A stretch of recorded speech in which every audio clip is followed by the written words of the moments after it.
कार्यकर्ता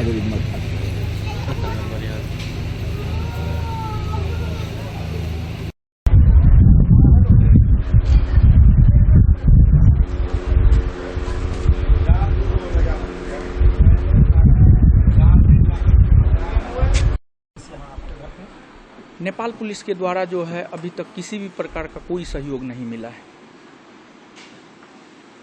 केंद्र और राज्य सरकार से क्या मांग करना चाहेंगे? हम केंद्र और राज्य सरकार से हम यही मांग करेंगे कि हमको न्याय दीजिए, हमको न्याय चाहिए।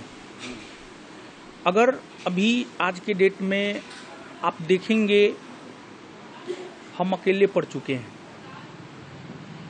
हमारे गार्जियन हैं माननीय प्रधानमंत्री श्री नरेंद्र मोदी जी, हमारे गार्जियन हैं माननीय मुख्यमंत्री श्री सम्राट चौधरी जी। इन्हीं से हमें आशा है कि इन लोगों के द्वारा हमें न्याय दिया जाएगा।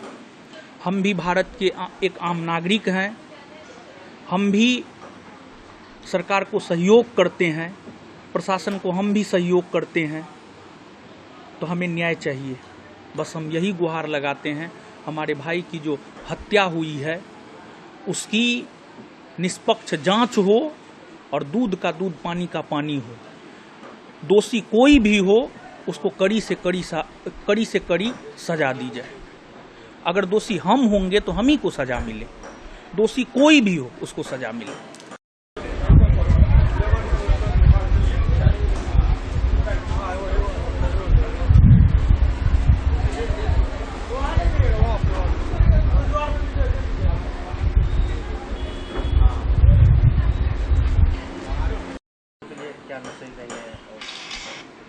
आज हमारा भाई तो नहीं रहा, आज श्रद्धांजलि सभा हमने रखा है, तो हम पूरे पटना से लेकर के दिल्ली तक पूरे भारतवर्ष के शिक्षकों से और छात्रों से विनम्रतापूर्वक निवेदन करते हैं कि आप इस श्रद्धांजलि सभा में आइए।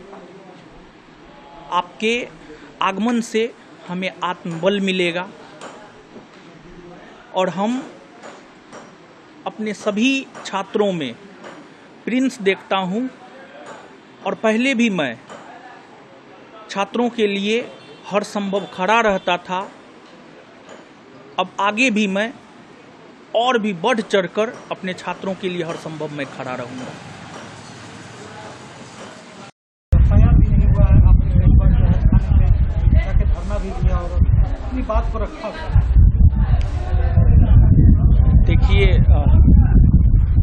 पूरा प्रशासनिक तंत्र जो है ना, एक प्रकार से देखा जाए ऊपर से लेकर नीचे तक जो है लोग मैनेज हैं।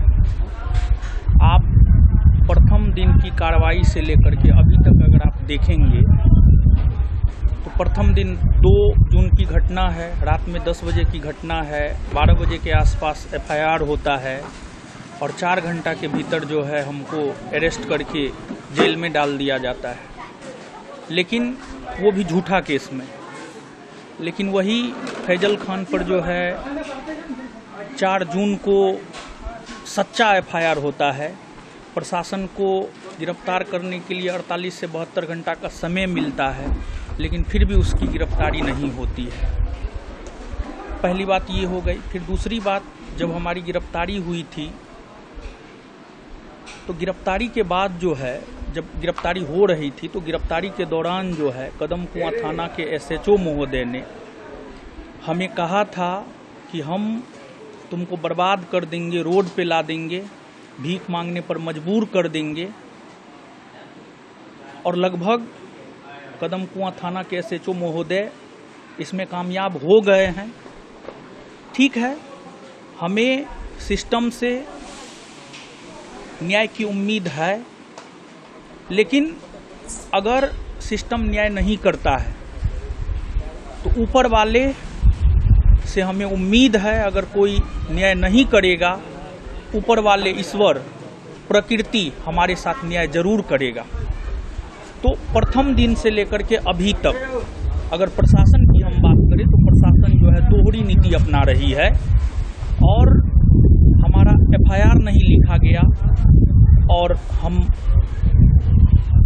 आपके माध्यम से प्रशासन तक यह बात पहुंचाना चाहते हैं कि आपने हमारे साथ तो क्या किया है वो आपका आत्मा बोलता होगा। आप सबसे झूठ बोल सकते हैं लेकिन आप अपने आप से झूठ नहीं बोल सकते हैं।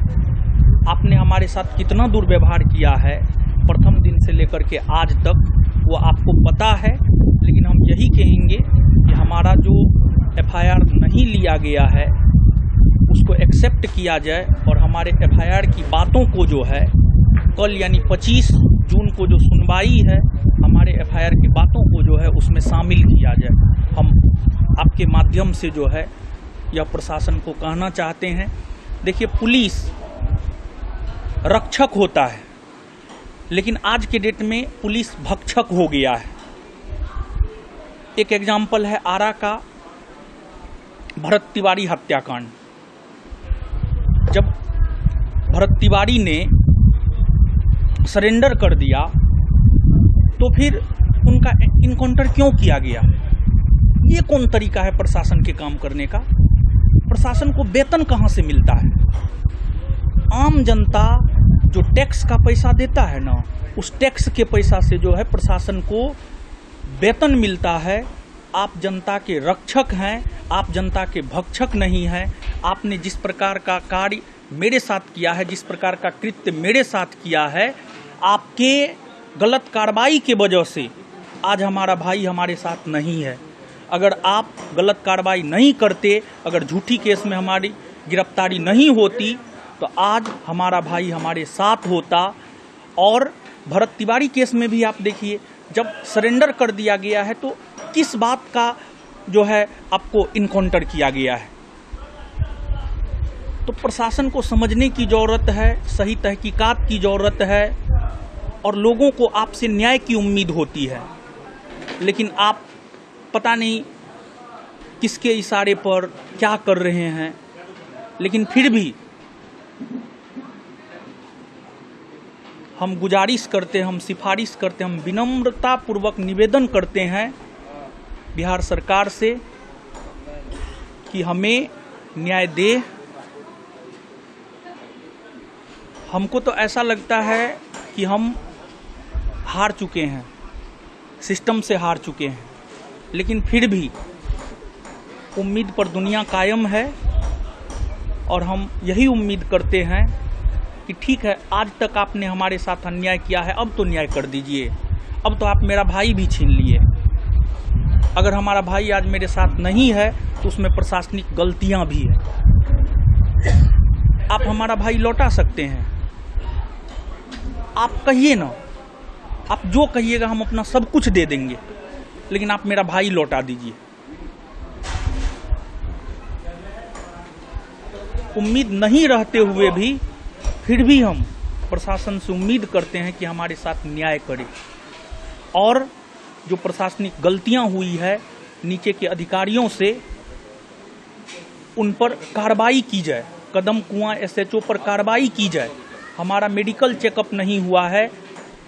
टीएन सिंह हमको दीघा थाना से लाने के लिए जो है कदम कुआं गया था। कदम कुआं के सब इंस्पेक्टर टीएन सिंह के नेतृत्व में कुछ पुलिस बल जो है हमको दीघा थाना लाने के लिए गया था, लेकिन वो लाने के क्रम में हमारा सही से जो है मेडिकल चेकअप नहीं हुआ है। इसके बारे में हम आपको बता दें, दीघा थाना से सबसे पहले हमें मेडिकल चेकअप के लिए एलएनजेपी लाया गया। वहाँ पर हमारा पहली बार बीपी चेक हुआ, बीपी हाई था। फिर 10 मिनट के बाद या कुछ देर के बाद जो है 10-15 मिनट के बाद जो है फिर से बीपी चेक हुआ, फिर से बीपी हाई था। तो एलएनजेपी अस्पताल को हम धन्यवाद देते हैं कि उस अस्पताल ने हमें मेडिकली फिट घोषित करने से इनकार कर दिया।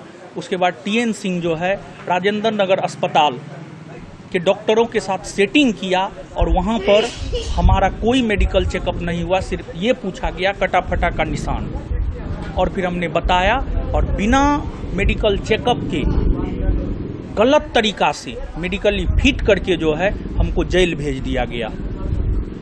देखिए, हर क्षेत्र में, मेडिकल क्षेत्र में भी, प्रशासनिक क्षेत्र में भी कुछ अच्छे लोग भी होते हैं, कुछ गलत भी लोग होते हैं। जब हम जैसे पढ़े लिखे लोगों के साथ इतना बड़ा दुर्व्यवहार हो सकता है, तो जो पढ़े लिखे नहीं हैं, जिनको कानून की समझ नहीं है, उनके साथ क्या होता होगा। तो प्रशासनिक गलतियां भी हुई है, इस चीज़ को एक्सेप्ट करके जो है कार्रवाई होना चाहिए, यह भी हमारी मांग है और हमें न्याय चाहिए।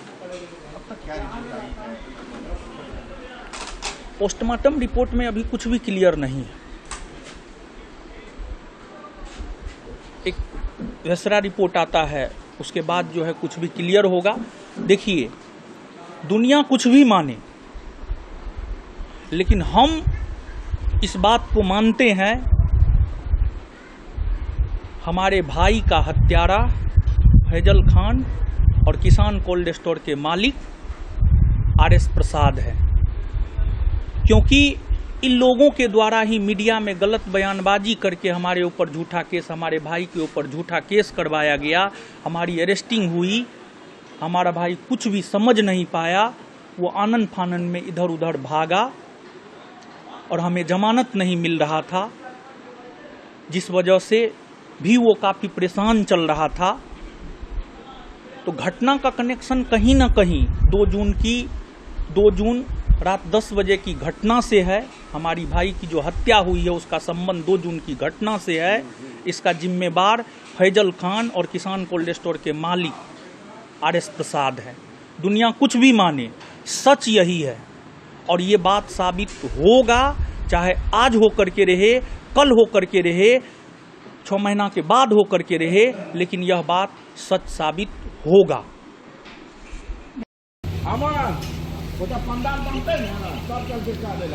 अभी रख लो कि छोड़ दो फिर